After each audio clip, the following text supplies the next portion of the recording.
narrative. I'm sure that you've read some of John Ioannidis' stuff out of Stanford. I have, yeah. He was one of the first people I started paying attention to back in early March, I think, is when I first started paying attention to some of the stuff he was putting out. Yeah, there was a great article about him. It was in the Spectator. Did you see that one where he's been ridiculed? Yeah. Oh, gosh. I mean, anybody who's spoken out with a different viewpoint on this, it doesn't matter what their credentials are, has been ridiculed, which I found really interesting because I actually created a meme about it that was like, oh, it has to be a doctor, but not that doctor. Has to be an epidemiologist, but not that epidemiologist. I'm going to send you an article. I just sent it right now. And this was written, it's a conservative Minnesota news outlet called Alpha News. But the guy who wrote it is a friend of mine, and he was a supporter of mine, and I know him personally, and I think highly of him. But anyway, he writes this article to a lot of what you're talking about. And in the article, the way he put it together on the internet was you can click in so many places and it'll bring you to another article that supports what he's saying. And it's just really, if you will, almost a cornucopia of good articles that will reinforce what you're trying to say. Oh, that's great.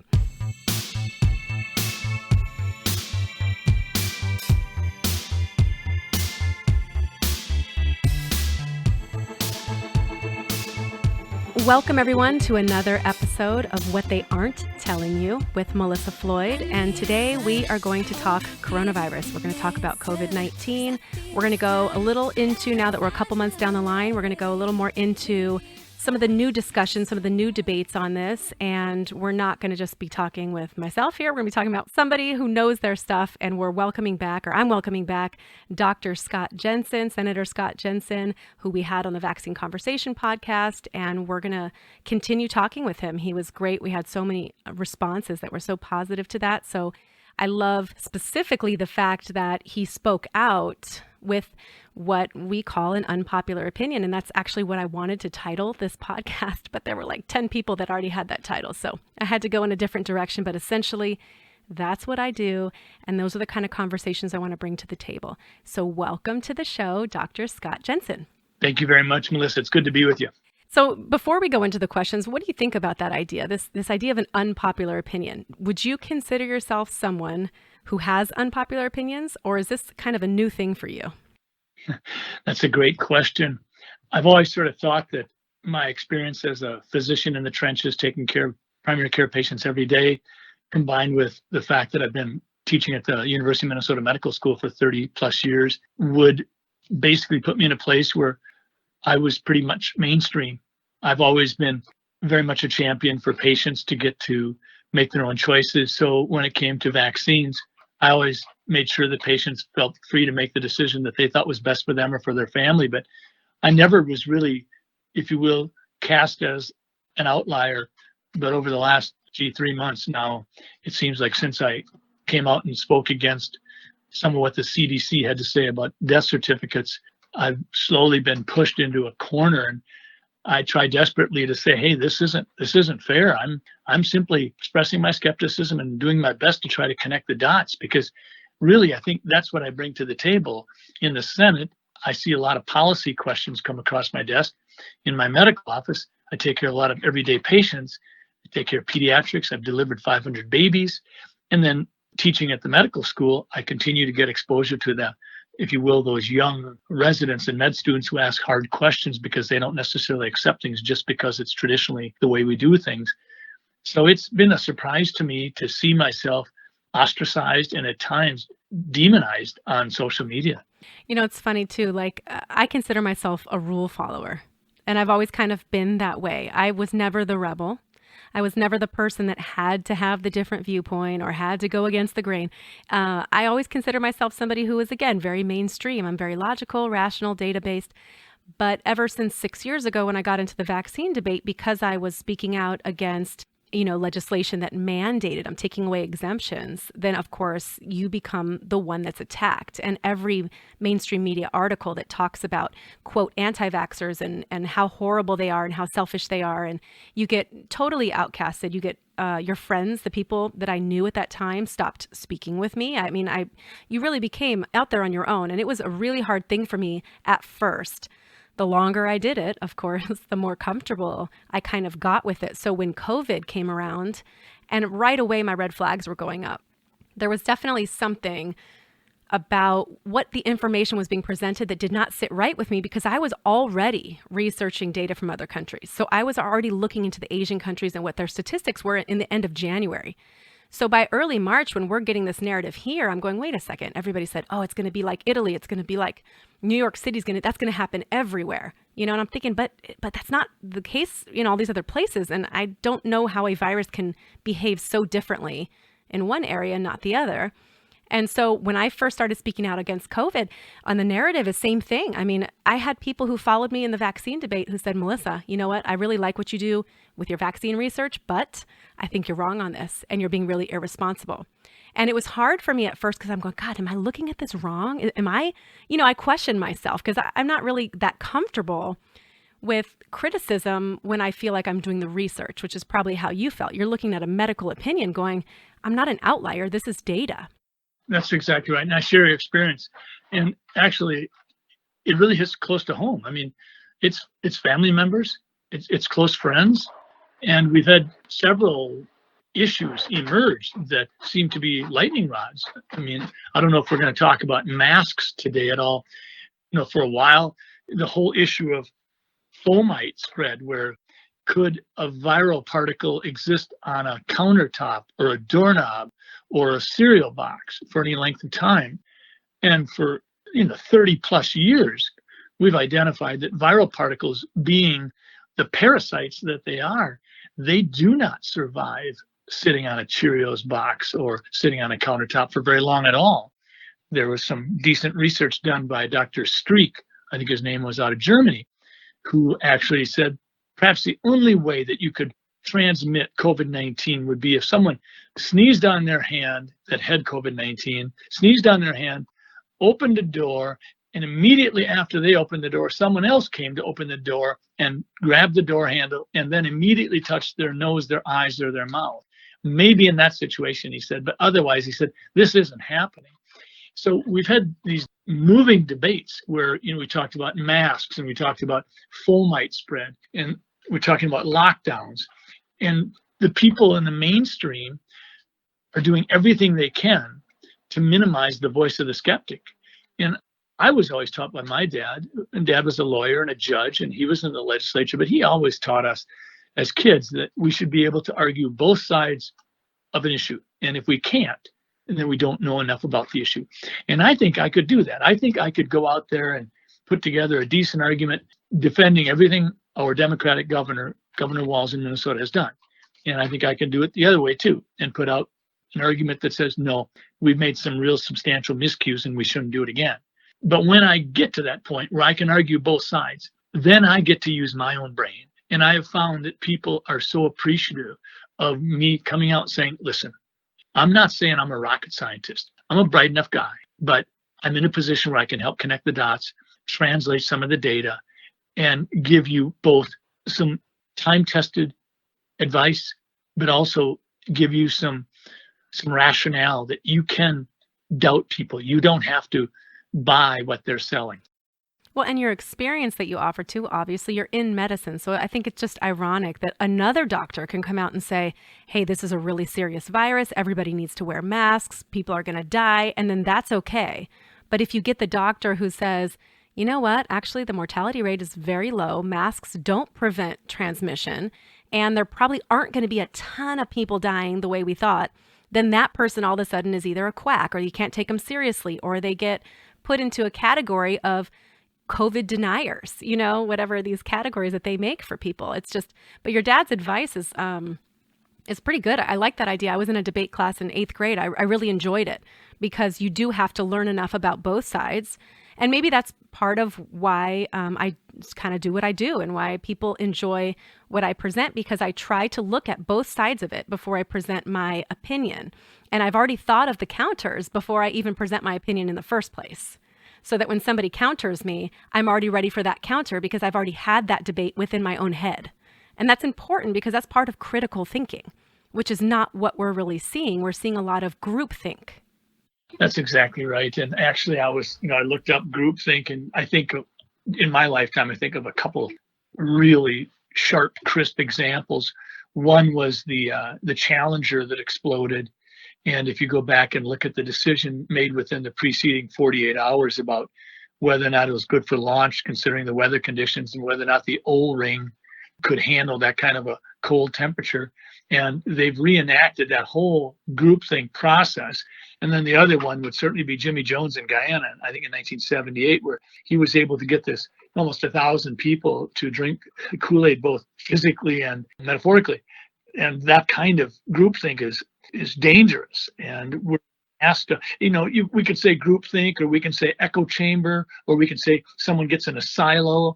And I think a lot of our leaders, I think a lot of our governors have done that. They've locked into a couple of resources and they're off and running. And I think that they should be at least every other week calling in people who disagree with them and saying, okay, I want you to rip and tear into what we're doing and telling us why it's not good. And in that way, really flush this out. I mean, we're going to have a huge decision to be made in the next 5 weeks as to whether or not school-age children will be able to return to school in September. And we need to have that skeptical viewpoint playing a role in this. Dr. John Ioannidis out of Stanford has been incredibly highly regarded through the years. I think in 2010, Atlantic came out and gave him this glowing report, and he's been under the gun, and he's an unusual researcher in that he's a meta researcher. He really tries to dig into a lot of the research that's been done out there and analyze it to see if it really tests the way it should, if it really passes muster. And he's been doing this for years, and his efforts have always been appreciated. But now all of a sudden, because he dares to talk about a narrative that isn't the mainstream narrative, he's being ridiculed. He's being ridiculed by professors from Rutgers, people that would have, literally almost genuflected before him 5 years ago. They're going after him maniacally. Well, it's funny too, because as a smart gentleman that he is, he knows what he's in for when he posts this stuff. So he's posting it because he truly believes in it and because he truly has done that kind of thorough research. So he's not going to put something out like this unless he really has dotted the I's and crossed the T's, in which case you could almost pay more attention to somebody like that because they know what they're in for when you put that, contradictory opinion out into the public, into the mainstream media. He knows. And so he had to do his due diligence before he put that out there, which to me speaks even more highly of him. That's a great point. I might take issue with your comment there. I might say for him, I don't know him, so I can't say it, but for him or for me, I don't know that I realized what I was getting myself in for. And maybe he did or didn't. But regardless, the onslaught occurred. And at that point in time, if he chose to not clam up and just go away, then just exactly what you're saying, Melissa, kudos to him. He said, I said what I had to say. It was intellectually sound. It was scientifically based. And if you want to be mean-spirited, unfair, and do these kinds of things, you go for it. But you are not going to silence my voice. That's, if you will, a certain heroism. And I take my hat off to him, because I don't know if he knew at the front end, because he was this acclaimed ivory tower at some level physician researcher. But boy, he got creamed and he refused to knuckle. And for me, that speaks volumes. I agree. I have a lot of respect for people that don't back down. They don't back down. I mean, again, you should make sure that your argument is sound, like you said, intellectually sound, before you put it out there. That's the key. So if you've done that and you put it out there, why would you backtrack? Why would you be silenced at that point? Because everybody's so afraid of that negative response, the negative reviews, the criticism. I mean, it doesn't feel good to be on the receiving end of that. And I've already been there on a lesser level, obviously. But I've been there, and it's very isolating, and it makes you doubt yourself. And it, for many, it can almost put you into a depression, because it's really hard to not be accepted. We're social creatures. We want to be accepted, especially if we feel like we have this intellectually sound argument and we're using rationale. It doesn't make logical sense why somebody could disagree so much and turn into this different thing. But, you mentioned regarding governors, just one quick point that I'm kind of interested in. How come governors get to just quote science by saying the word science without actually showing science when they're making up these policy decisions? It's because nobody is as bad as politicians in terms of bastardizing the English language. I mean, politicians do it all the time. If you asked most governors, what is science? I don't think they could give you even a reasonable definition. If you ask someone who spent their life in science, they would say, I think, something like this. Science is the process of observing and then measuring and then creating a hypothesis based on your observations and your measurements. And once you create that hypothesis, you create or devise some sort of an experiment to see if your hypothesis is correct. I mean, that's what Newton did with the apple falling, right? It fell and it fell. He watched it, he measured it, created a hypothesis, and also there must be some sort of gravitational force here. I mean, that's what science is. And I think that people think that epidemiology is science. Epidemiology is far more akin to accounting or analytics or statistics. It has very little to do with science. It has everything to do with looking at data and trying to glean useful information that might help us respond differently than we might otherwise if we didn't have that analysis. But epidemiology is not science. Yeah, well, I see like Governor Newsom, where we are in California, Governor Newsom often says, science has told us that masks are going to prevent the spread. Or science has told us lockdown is necessary.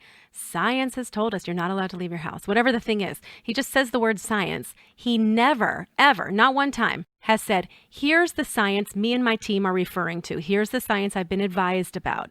He just says the word like it's a catch-all for some kind of foundation for policy. Yeah, if I could speak to that, because I know we've got a lot of topics to talk about, but in terms of masks, if you look at the physical properties of N95 masks, surgical masks, and cotton masks, it's fairly easy to demonstrate that a mask is not going to prevent the transmission of COVID-19 particles, which are approximately 0.1 micron in size, when the surgical and cotton masks have pore sizes between 15 and 50 microns. And if you triple ply them, you can bring that 15 microns down to an effective 5 micron pore size. But the COVID-19 particle is 0.1 or 1/50th of that.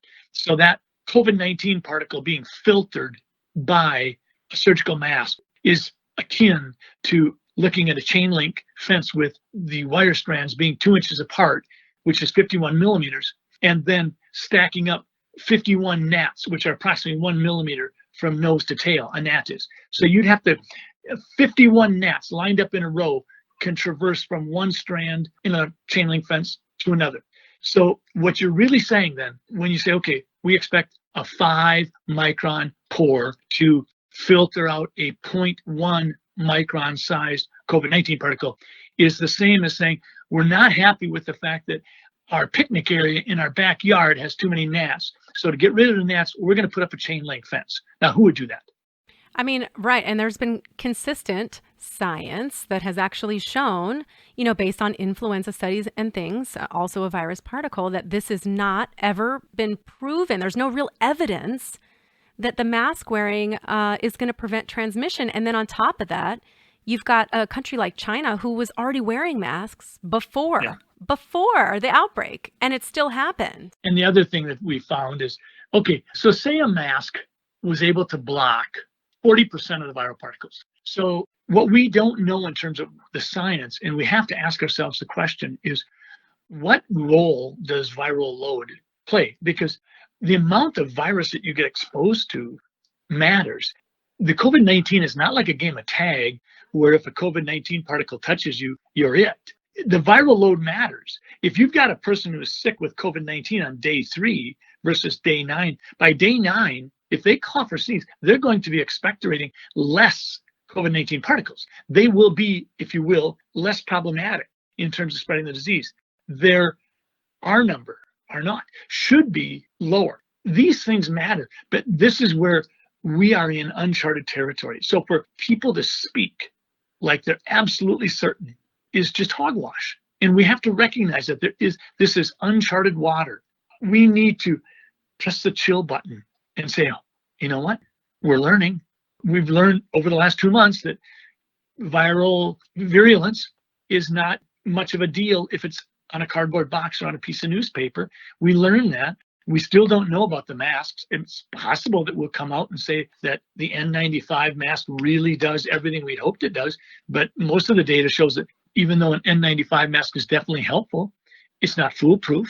So I think that we need to stop this frenzied screaming and noise that says that we know what to do when we don't know what to do. We need to all be respectful of one another and say, hey, you know what, we've had this for 5 months going on. We're learning a lot. And right now what we're learning is lockdowns may not be anywhere near what we thought they were. Fact of the matter is they may be counterproductive in so many ways that we should not do another lockdown because of what we've learned. This idea, there's been talk, there might be a second lockdown. Is that something you think is going to happen? And you just mentioned you don't think it would be well advised. Why not? I think it would be ill-advised because I think that lockdowns haven't been proven to be effective. And I think that the unintended consequences of a lockdown are very difficult to measure, but they're very real. The Washington Post came out last week with an article where the head of the National Cancer Institute said that just looking at breast and colon cancer over the next 10 years, we'll probably have 10,000 deaths that didn't need to happen because of the lockdowns. And we're seeing increase in domestic abuse, increase in suicides, increase in child abuse. These things might not be as easily measured, but they're just as real. And if we look at all-cause mortality and we look at week 14 this year to week 14 last year and over the last 5 years, yes, we see in New York City that they had a 6-week stretch of time where all-cause mortality this year is clearly up. But in lots of other places, including Minnesota, you can't really tell the difference in terms of this year versus last year. I think what we've learned is in terms of affecting school-age children, COVID-19 is actually less problematic than typical flu season. If you look at the middle population from 20 to 50 with people not having underlying medical problems, it's probably similar to a typical flu season, maybe a little bit more intense, but it's where you start dealing with people over the age of 60, underlying medical problems, obesity, hypertension, diabetes. That's where clearly this is an issue. So that data should be fairly compelling for us that what we want to do is we want to protect the vulnerable. If that means voluntary quarantining, making certain that we're reaching out to do everything we can to support that vulnerable population, that's what we should be doing. We're making a lot of hullabaloo right now about increasing the number of cases. That was never a problem. We knew that we need to get to a certain percentage of the population having a certain immunoprotection, or this would go on for a long, long time. And typically what happens is either through getting the disease or a vaccine, you build a herd immunity.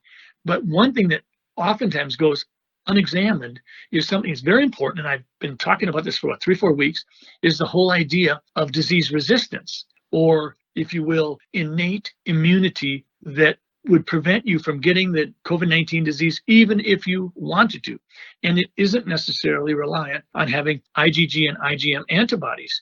You can have an innate immunity because of your T lymphocytes, and that won't show up in any of our measurements. If you look at the time of Jesus and you look at leprosy, more than 90% of the population had an immunity to leprosy. They couldn't get leprosy if they wanted it. Let's take the Theodore Roosevelt aircraft carrier situation. We had 5,000 soldiers living in close quarters, sleeping in triple bunks, living next to each other, breathing the same air, eating at the same mess halls, day after day, week after week. 800 of them got the disease. More than half of those didn't even know they had it. But regardless, we had another 4,000 that didn't get the disease, and yet they were in the same set of circumstances. So this is like an underlying genetic component that nobody's really talking about, is that there are certain things that people get, certain things that they don't, regardless of exposure. Exactly. If you look at Black people, you see a DNA that's very susceptible to sickle cell disease. You look at Asian people, you see a tremendous incidence of gastric cancers that you don't see in Caucasians. We see a tremendous resistance on the part of Black people in terms of melanomas. So we know these things exist, but we don't know how to get our arms around these things. But ultimately, if we are going to get some sort of a population immunity, a herd immunity, it's going to be through the fact that we'll have 20 to 30% of people potentially, maybe even more, that couldn't get the disease if they put it on their cereal in the morning. And then we'll have another group, a big group, that got the disease If you look at Sweden, they think that their immunity that way is up to 25% already. And then you have the potential for a vaccine. But even a vaccine is by no means a slam dunk, because to give a vaccine out of the blocks to all people from 0 to 100 is extremely unusual. Typically, that's not what we do. So who is the vaccine going to work for? Well, also, did you see Dr. Fauci's comments too regarding the vaccine? He echoed basically what Bill Gates said about a month ago on his personal blog, which basically said that they are assuming the immunity, the protection that is going to be there, will last maybe about 3 months. Yeah, and I don't think they have any basis for that. I mean, we know that with the coronavirus 1, the SARS virus in 2002, we had clear examples where people had those antibodies lasting 2-3 years, and in some situations 5 to 10 years. We know that. So they can speculate all they want, but as far as I'm concerned, that's the fear mongering that's been, for me, immensely frustrating. I feel like, I don't know Bill Gates. I know the guy's got a lot of money, but it seems to me he pushes everything towards vaccines. It seems to me that he doesn't want this thing to go away. This is the heyday. So, he'll tell you you can't have a vaccine created in less than 12 to 18 months. And then a month later, he'll tell us, well, we've got human trials starting in September. I mean, this is the noise that we all have to sort of sift through ourselves. And I'm not telling people, accept my word for it. I'm just telling people, feel comfortable being skeptical. Don't buy all the narratives you're hearing. And remember, the media and a lot of the bureaucrats, this is exactly what they want. I mean, it certainly feels like there's a lot of conflicting information, and it's made to shape American beliefs about something, which is what really concerns me and why I feel like this is politicized, because I can tell that the media is trying to shape your belief. They want you to feel a certain way about coronavirus. They want you to feel a certain way about people who don't wear masks. They want you to feel a certain way about those who are protesting the reopen rallies. It's part of the way that they present the issue. And I found it really interesting how different COVID was presented depending on what news network you watched. On one network, everybody's going to die, and so you better get prepared for it. On another network, this is basically like a strong flu season. We need to get our economies, up and running again. And it's the same virus. I mean, I find that just so fascinating how they can present. This is a news, these are supposed to be news organizations presenting news to the public, but they're presenting it in a way that is trying to shape the way you feel about it. And we do really see that push for fear. And if the fear starts to subside, it's almost like you see a new wave of it, right? A new wave of propaganda that comes out, a new wave of PR that comes out, like, you're not afraid enough about this. How about this article? Let's put this on the news and get this coverage. Now you're going to be scared. Oh no, second wave. Speaking of which, that's the new topic right now. There's a second wave coming. What are your thoughts on a second wave? Well, traditionally with these kinds of things, and we've had epidemics. I mean, I think in the Congo, they're having their 11th outbreak of Ebola virus in the last 40 years. We get an outbreak every year of flu, and then some years it qualifies and it's an epidemic. Other years it qualifies as a pandemic. But typically there'll be another wave, and that's not uncommon. And typically the second wave is smaller than the first. I think that the narrative today that, oh no, we're seeing an increasing number of cases, as far as I'm concerned, I think you can look at some of the stuff Dr. Mike Osterholm has said, some of the stuff Dr. John Ioannidis has said. This is actually good news. I mean, this tells us that we're getting more and more herd immunity. The issue is, if you go back to March, the issue was two goalposts. One is depress the peak and push it downstream so that the second goalpost, we don't exceed our hospital and healthcare capacity, meaning that we have to have adequate number of ventilators, adequate amount of personal protective equipment, ICU beds, hospital beds, and all that. And we have taken care of that business. So all of a sudden, not exceeding hospital and healthcare capacity and depressing the peak is not enough. Now it's as if they want to extinguish the disease. That makes no sense. What we want is we want an increasing number of cases, and we don't want any deaths. And we're seeing in Minnesota, I think we had the lowest number of COVID-19 deaths in 2 months. And yet we're still getting a narrative in our media in Minnesota that the sky is falling, the whole Chicken Little thing. And they're not going to relent. I saw an article the other day where they talked about the only thing that pushed COVID-19 off the front page of the papers was the racial injustice. And that, if you will, escalated. It pushed COVID-19 down for about 10 days. 19's back up, and the riots and the demonstrations and the racial injustice has been pushed down. The media is messing with us. Okay, we're going to stop there for now, and we are going to continue this conversation in a second episode with Dr. Scott Jensen, so you don't want to miss it. Make sure you tune in on What They Aren't Telling You with Melissa Floyd. Thanks for listening.